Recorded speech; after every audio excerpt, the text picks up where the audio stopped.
दोस्तों नमस्कार, आप देख रहे हैं वायरल सच। स्वागत है एक बार फिर से आज की बड़ी और ताजा खबरों में। आपको बता दें कि चंद्रशेखर आजाद का बड़ा ऐलान। बोले उत्तर प्रदेश में बीजेपी को रोकने की होगी पूरी कोशिश, बसपा से गठबंधन के लिए तैयार। वहीं उत्तर प्रदेश विधानसभा चुनाव में बसपा और सपा ने मुस्लिम वोट बंटने के डर से ओवैसी से बनाई दूरी। वहीं भगवंत मान की बड़ी अपील। बोले किसानों को बुआई सीजन में मिले 24 घंटे बिजली, डीजल की महंगाई से किसानों को बचाना जरूरी। वहीं 19 जुलाई से शुरू हो सकता है संसद का मानसून सत्र। कोरोना की दूसरी लहर पर सरकार को घेरेगा विपक्ष।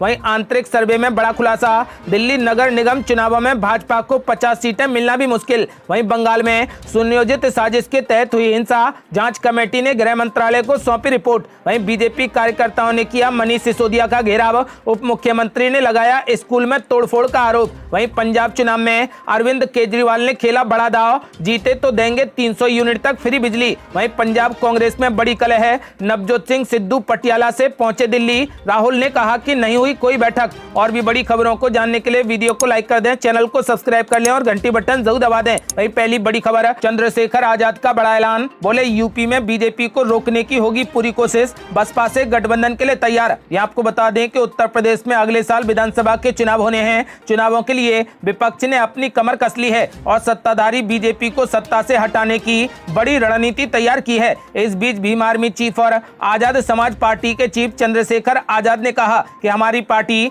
बीजेपी को फिर से सत्ता में लौटने से रोकने के लिए हर संभव पूरी कोशिश करेगी। साथ ही उन्होंने ये भी कहा कि हम मायावती की पार्टी बहुजन समाज पार्टी से भी गठबंधन करने के लिए तैयार हैं। चंद्रशेखर आजाद ने कहा कि प्रदेश में बदहाली है, यहाँ जिला पंचायत चुनावों में धांधली हो रही है। हम लोकतंत्र की बहाली के लिए लड़ाई लड़ेंगे और 1 जुलाई से साइकिल यात्रा पर जाएंगे। उन्होंने कहा कि हम यूपी में जनता के मुद्दों पर चुनाव लड़ेंगे। मैं चाहता हूं कि प्रदेश में बीजेपी को रोकने के लिए एक बड़ा गठबंधन बने। मैं इसकी पहल इसलिए कर रहा हूं क्योंकि मुझे यूपी की चिंता है। चंद्रशेखर आजाद से जब पूछा गया कि वह यूपी में किस दल के साथ जाना पसंद करेंगे तो उन्होंने कहा कि जिन दलों या फिर जिन साथियों की मदद से यूपी में बीजेपी को रोका जा सके हम उनके साथ जाएंगे। जो भी दल जनता के मुद्दों पर चुनाव लड़ेगा हम उसके साथ गठबंधन करेंगे। मैं चाहता हूं कि यूपी की सभी बड़ी पार्टी एक साथ बड़ा गठबंधन बनाए। हालांकि उन्होंने कहा कि अगर सभी पार्टी के अध्यक्ष मुख्यमंत्री बनने की कोशिश करेंगे तो फिर गठबंधन का हाल बेहाल हो जाएगा। आपको बता दें कि चंद्रशेखर आजाद ने कहा कि कोई बीजेपी विरोधी दल ऐसा नहीं है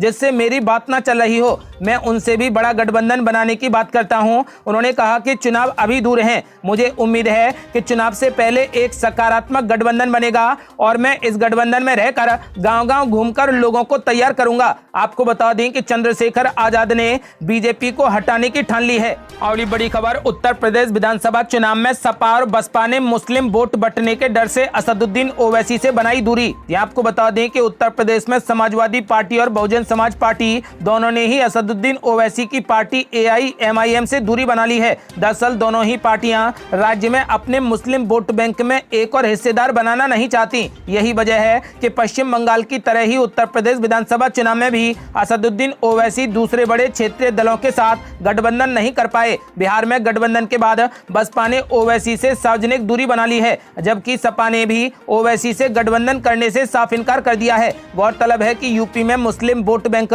सपा और बसपा के बीच बढ़ता रहा है। राज्य में भाजपा से मुकाबले के लिए दोनों दल मुस्लिम वोट बैंक के प्रति अतिरिक्त प्रेम प्रदर्शित करने से कतरा रहे हैं। इन दलों को लगता है कि ओवैसी को साथ लेने से जहां बहुसंख्यक वोटों का भाजपा के पक्ष में ध्रुवीकरण होने का खतरा बढ़ेगा, तो वहीं कुछ सीटें जीतकर ओवैसी मुस्लिम वोट बैंक के नए हिस्सेदार बनकर उभरेंगे। सपा बसपा की इसी रणनीति के कारण ओवैसी सोहेल देव पार्टी जैसे छोटे दलों के साथ भागीदारी संकल्प मोर्चा के साथ मैदान में उतरने की योजना बना रहे हैं। हालांकि पश्चिम बंगाल चुनाव में भी टीएमसी, कांग्रेस और वाम दलों ने ओवैसी से दूरी बनाई थी, जबकि बिहार में ओवैसी बसपा और रालोसपा के साथ चुनाव मैदान में उतरे थे। आपको बता दें कि ओवैसी राज्यों में दूसरे दलों के सहारे के बिना बेअसर साबित हुए हैं। बिहार में उन्हें बसपा और रालोसपा के साथ का लाभ मिला और पार्टी 5 सीटें जीतने में कामयाब रही। इसी प्रकार महाराष्ट्र में प्रकाश अंबेडकर के साथ गठबंधन से विधानसभा में उनका खाता खुला। आपको बता दें कि लेकिन इस बार असदुद्दीन ओवैसी को खास फायदा नहीं होगा, क्योंकि असदुद्दीन ओवैसी से कई सारी पार्टियां गठबंधन करना नहीं चाहती। और ये बड़ी खबर, भगवंत मान की बड़ी अपील, बोले किसानों को बुआई सीजन में मिले 24 घंटे बिजली, डीजल की महंगाई से किसानों को बचाना जरूरी। ये आपको बता दें कि आम आदमी पार्टी के पंजाब प्रदेश अध्यक्ष भगवंत मान ने बुआई के सीजन में 24 घंटे बिजली सप्लाई की मांग की है। उन्होंने कहा कि एक तरफ डीजल की कीमतें आसमान पर हैं और इसी बुआई के सीजन में किसानों को बिजली नहीं दी जा रही, जिससे उन्हें महंगा डीजल खरीद कर बुआई के कामकाज करने पड़ रहे हैं। इससे किसानों पर महंगाई की अतिरिक्त मार पड़ रही है। आज उन्हें केवल 8 घंटे बिजली की आपूर्ति हो रही है। उन्होंने कहा कि किसानों को इस मार से बचाने के लिए 24 घंटे बिजली सप्लाई होनी चाहिए, जिससे उन्हें महंगा डीजल खरीदकर बुआई न करनी पड़े। उन्होंने आरोप लगाया कि कैप्टन सरकार पर करोड़ों रुपए के बिजली घोटाले का आरोप लगाया है। उन्होंने कहा कि पंजाब सरकार ने किसानों को महंगी कीमत पर बिजली दी है और इसके लिए पंजाब के लोगों के हितों के साथ समझौता किया गया है। प्राइवेट कंपनियों से महंगे सौदे कर पहले तो कंपनियों को लाभ पहुंचाया गया और इसके बाद उनसे लाभ लिया गया। इससे पंजाब के आम लोगों के हितों पर आंच आई है और पंजाब के लोगों के हित में सरकार को ये समझौते रद्द कर देने चाहिए। आपको बता दें कि भगवंत मान ने अपील की है कि किसानों को बुआई के सीजन में 24 घंटे बिजली दी जाए।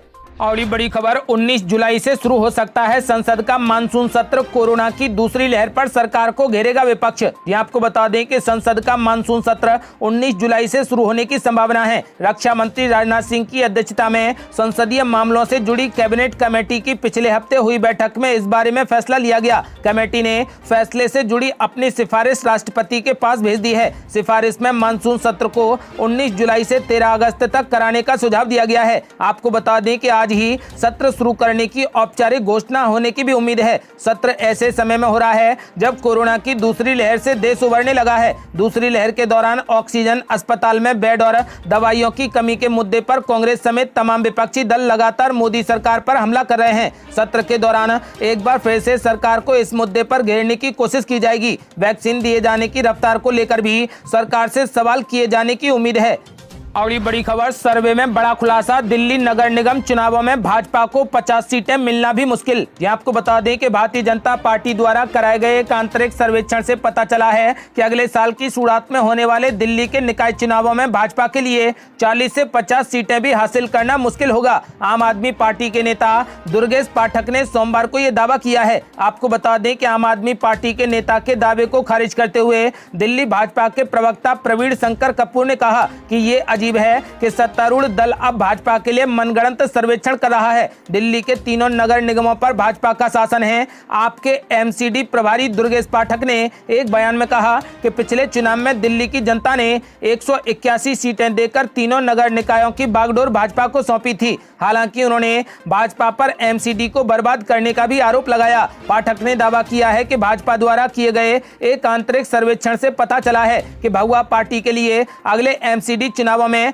40 से 50 सीटें भी जीतना मुश्किल होगा। उन्होंने कहा कि दिल्ली को विश्व स्तरीय शहर बनाना है और ये तभी होगा जब दिल्ली और एमसीडी दोनों पर आम आदमी पार्टी का शासन होगा। और बड़ी खबर, बीजेपी कार्यकर्ताओं ने किया मनीष सिसोदिया का घेराव, उप मुख्यमंत्री ने लगाया स्कूल में तोड़फोड़ का आरोप। यह आपको बता दें कि पूर्वी दिल्ली के रोहतास नगर में स्कूल का निरीक्षण करने पहुंचे उप मुख्यमंत्री मनीष सिसोदिया को विरोध का सामना करना पड़ा। बीजेपी कार्यकर्ताओं ने यहां उनका घेराव किया और जमकर नारेबाजी की। बीजेपी कार्यकर्ताओं ने मुख्यमंत्री अरविंद केजरीवाल के इस्तीफे की मांग की है। मनीष सिसोदिया के घेराव के दौरान सड़क पर लोगों की भारी भीड़ देखने को मिली। मनीष सिसोदिया ने आरोप लगाया है कि बीजेपी नेताओं और उनके समर्थकों ने स्कूल में तोड़फोड़ की, उनकी गाड़ी पर हमला किया। इतना ही नहीं, मनीष सिसोदिया ने बीजेपी पर स्कूल का गेट तोड़कर शिक्षकों और इंजीनियरों के साथ बदतमीजी करने का भी आरोप लगाया। इस मामले में पुलिस के पास अब तक कोई शिकायत नहीं पहुंची है। मनीष सिसोदिया रोहतास नगर में स्कूल का निरीक्षण करने पहुंचे थे। उन्होंने ट्विटर पर एक ट्वीट के जरिए इसकी जानकारी दी। उन्होंने ट्वीट किया कि बाबरपुर, करावल नगर, रोहतास नगर और गोकलपुर में नए स्कूल भवनों का निर्माण पूरे जोर शोर से चल रहा है। आज सत्येंद्र जैन जी के साथ इन स्कूलों के निर्माण कार्यों का निरीक्षण किया। दिल्ली के हर बच्चे के लिए देश के सबसे अच्छे स्कूल बनाना, यही केजरीवाल सरकार का सपना है। आपको बता दें कि इसके कुछ ही देर बाद उन्होंने लिखा कि आज रोहतास नगर में स्कूल बनने का विरोध करते हुए बीजेपी नेताओं व गुंडों ने स्कूल में तोड़फोड़ की, मेरी सरकारी गाड़ियों को भी तोड़ा। स्कूल का गेट तोड़कर अंदर मौजूद महिला, शिक्षकों, इंजीनियर्स और मजदूरों के साथ बदतमीजी की गई। भाजपाइयों को स्कूल बनने, पढ़ने लिखने से इतनी चिढ़ क्यों है? और ये बड़ी खबर, पंजाब चुनाव में अरविंद केजरीवाल ने खेला बड़ा दांव, बोले जीते तो देंगे 300 यूनिट तक फ्री बिजली। यहाँ आपको बता दें कि दिल्ली के मुख्यमंत्री अरविंद केजरीवाल ने पंजाब विधानसभा चुनाव का बिगुल फूंक दिया है। मंगलवार को आप संयोजक अरविंद केजरीवाल ने बड़ा दांव चलते हुए वादा किया है कि यदि पंजाब में उनकी पार्टी जीती है तो हर परिवार को 300 यूनिट तक मुफ्त बिजली हर महीने दी जाएगी। उन्होंने कहा कि इससे पंजाब में 80% लोगों को फायदा होगा और उन्हें बिजली बिल के नाम पर कोई भुगतान नहीं करना होगा। इसके साथ ही उन्होंने घरेलू बिजली उपभोक्ताओं के बकाया बिलों को भी माफ करने का ऐलान कर दिया है। केजरीवाल ने कहा कि हम राज्य में लोगों को मुफ्त बिजली देने के साथ ही निर्बाध आपूर्ति भी सुनिश्चित करेंगे। अरविंद केजरीवाल ने कहा कि यदि उनकी आम आदमी पार्टी पंजाब विधानसभा चुनाव में जीतती है तो पहले ही कैबिनेट मीटिंग में बिजली की कीमतों में राहत देने का फैसला लिया जाएगा। आम आदमी पार्टी नेता ने दिल्ली का उदाहरण देते हुए कहा कि हमने पहली बार जब 2013 में दिल्ली में चुनाव लड़ा था तो देखते थे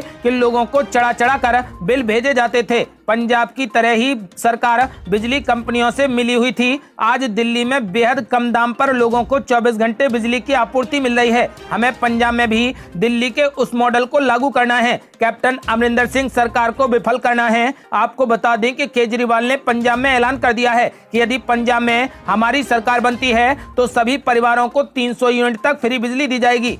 और ये बड़ी खबर, पंजाब कांग्रेस में बड़ी कलह। नवजोत सिंह सिद्धू पटियाला से पहुंचे थे दिल्ली। राहुल गांधी ने कहा कि नहीं हुई कोई भी बैठक। यहाँ आपको बता दें कि कांग्रेस नेता नवजोत सिंह सिद्धू मंगलवार को राहुल गांधी से मुलाकात के लिए पटियाला से दिल्ली पहुंचे थे, लेकिन अब राहुल गांधी के एक बयान ने सबको चौंका दिया। उन्होंने कहा कि नवजोत सिंह सिद्धू के साथ आज उनकी कोई भी बैठक नहीं हुई। आपको बता दें कि नवजोत सिंह सिद्धू और अमरिंदर सिंह में तगड़ी तकरार जारी है। उसी तकरार को सुलझाने के लिए राहुल गांधी ने कदम उठाया है, लेकिन किसी की भी कोई भी नहीं सुन रहा। आपको बता दें कि फिलहाल पंजाब में कलह जारी है। नवजोत सिंह सिद्धू को अध्यक्ष बना है, लेकिन मुख्यमंत्री अमरिंदर सिंह इसके पक्ष में नहीं है। इसी वजह से नवजोत सिंह सिद्धू और कैप्टन अमरिंदर सिंह का दिल्ली आना जाना लगा हुआ है। और ये बड़ी खबर, बीजेपी अध्यक्ष जेपी नड्डा का मुख्यमंत्री ममता बनर्जी पर तगड़ा हमला। बोले जहां टीएमसी थी वहीं पर चुनाव में हुई हिंसा। यहां आपको बता दें कि भारतीय जनता पार्टी के अध्यक्ष जेपी नड्डा ने मंगलवार को पश्चिम बंगाल के नेताओं के साथ वीडियो कॉन्फ्रेंसिंग के जरिए प्रदेश कार्य समिति की बैठक की। बैठक के दौरान जेपी नड्डा ने राज्य में चुनाव के बाद हुई हिंसा के लिए मुख्यमंत्री ममता बनर्जी पर निशाना साधा। उन्होंने कहा कि बंगाल में चुनाव के बाद संगठित हिंसा देखी गई, जबकि वहाँ एक महिला मुख्यमंत्री है, ये शर्मनाक है। जेपी नड्डा ने कहा कि जहां पर टीएमसी थी वहां चुनाव में हिंसा हुई। पश्चिम बंगाल में सबसे अधिक अत्याचार महिलाओं पर हुआ है। उन्होंने कहा कि बंगाल की पुलिस मूक दर्शक रही, इससे ज्यादा शर्मनाक बात नहीं हो सकती है। उन्होंने कहा कि बीजेपी तृणमूल कांग्रेस की खराब मानसिकता को लोकतांत्रिक तरीके से हराएगी। और बड़ी खबर, बंगाल में सुनियोजित साजिश के तहत हुई थी हिंसा। जांच कमेटी ने गृह मंत्रालय को सौंपी रिपोर्ट। यहाँ आपको बता दें कि पश्चिम बंगाल में इसी साल विधानसभा चुनाव के नतीजे आने के बाद हुई हिंसा को लेकर फैक्ट फाइंडिंग कमेटी ने केंद्रीय गृह मंत्रालय को अपनी रिपोर्ट सौंप दी है। रिपोर्ट में कहा गया है कि बंगाल में सुनियोजित साजिश के तहत हिंसा को अंजाम दिया गया था। रिपोर्ट में कहा गया है कि हिंसा के दौरान एक दल विशेष के समर्थकों को निशाना बनाया गया था। इस हिंसा में राजनीतिक कार्यकर्ताओं को साथ गुंडे और माफिया भी शामिल थे। रिपोर्ट में कहा गया है कि जिन लोगों ने वोट नहीं दिया उनके साथ मारपीट की गई और एक दल विशेष को वोट नहीं देने को कहा गया था। महिलाओं के साथ बलात्कार किया गया और लोगों के घर तोड़ दिए गए। इतना ही नहीं, रिपोर्ट में यह भी लिखा है कि हिंसा के बाद पीड़ितों को पुलिस के पास जाने से भी रोका गया। जांच कमेटी ने बंगाल सरकार से पीड़ितों को राहत पैकेज देने की बात कही है। साथ ही रिपोर्ट में कहा गया है कि पुलिस हिंसा के सभी मामलों में केस दर्ज करे। गौरतलब है कि बंगाल में विधानसभा चुनाव के बाद भारी हिंसा, आगजनी और लूटपाट हुई थी। हिंसा में करीब 14 लोगों की मौत भी हुई थी। बीजेपी ने हिंसा के लिए राज्य की सत्ताधारी पार्टी तृणमूल कांग्रेस के कार्यकर्ताओं और समर्थकों को इस हिंसा के लिए कसूरवार ठहराया था। इसके बाद केंद्रीय गृह मंत्रालय ने हिंसा के कारणों की पड़ताल करने और राज्य में जमीनी हालात का जायजा लेने के लिए 4 सदस्यीय दल का गठन किया था। हिंसा का मामला कलकत्ता हाई कोर्ट में भी पहुंचा। आपको बता दें कि फिलहाल कमेटी ने अपनी रिपोर्ट सौंप दी है ताकि बंगाल में सुनियोजित साजिश के तहत उसका पर्दाफाश हो सके। कमेटी ने रिपोर्ट में कहा है कि बंगाल में सुनियोजित साजिश के तहत हिंसा हुई है। अगली बड़ी खबर, मुख्यमंत्री हेमंत बिस्वा शर्मा का बड़ा ऐलान। बोले 2 बच्चों की पॉलिसी ही मुस्लिमों की गरीबी और निरक्षरता मिटाने का एकमात्र तरीका। ये आपको बता दें कि असम के मुख्यमंत्री हेमंत बिस्वा शर्मा ने कहा कि 2 बच्चों की पॉलिसी मुस्लिम अल्पसंख्यकों में गरीबी और निरक्षरता को मिटाने का एकमात्र तरीका है। मुख्यमंत्री ने कहा कि ये अल्पसंख्यक समुदाय के कल्याण के लिए है और मुझे नहीं लगता है कि उनकी ओर से कोई विरोध है। मुख्यमंत्री ने आगे कहा कि असम में मुसलमानों को जनसंख्या नियंत्रण उपायों की जरूरत है। मैं जुलाई में मुस्लिम बुद्धिजीवियों से मिल रहा हूं और मुझे यकीन है कि वे राज्य सरकार की नीति का समर्थन करेंगे। ये थी अब तक की बेहद बड़ी खबरें। यदि आप भी चाहते हैं कि भारत जल्द से जल्द कोरोना मुक्त हो जाए तो इस वीडियो को लाइक कर अपनी राय हमें कमेंट बॉक्स में जरूर दें। यदि आपने अभी तक हमारे चैनल को सब्सक्राइब नहीं किया है तो कृपया चैनल को सब्सक्राइब कर घंटी बटन जरूर दबा दें। जल्दी मिलते हैं बड़ी अपडेट के साथ, तब तक के लिए जय हिंद, जय भारत।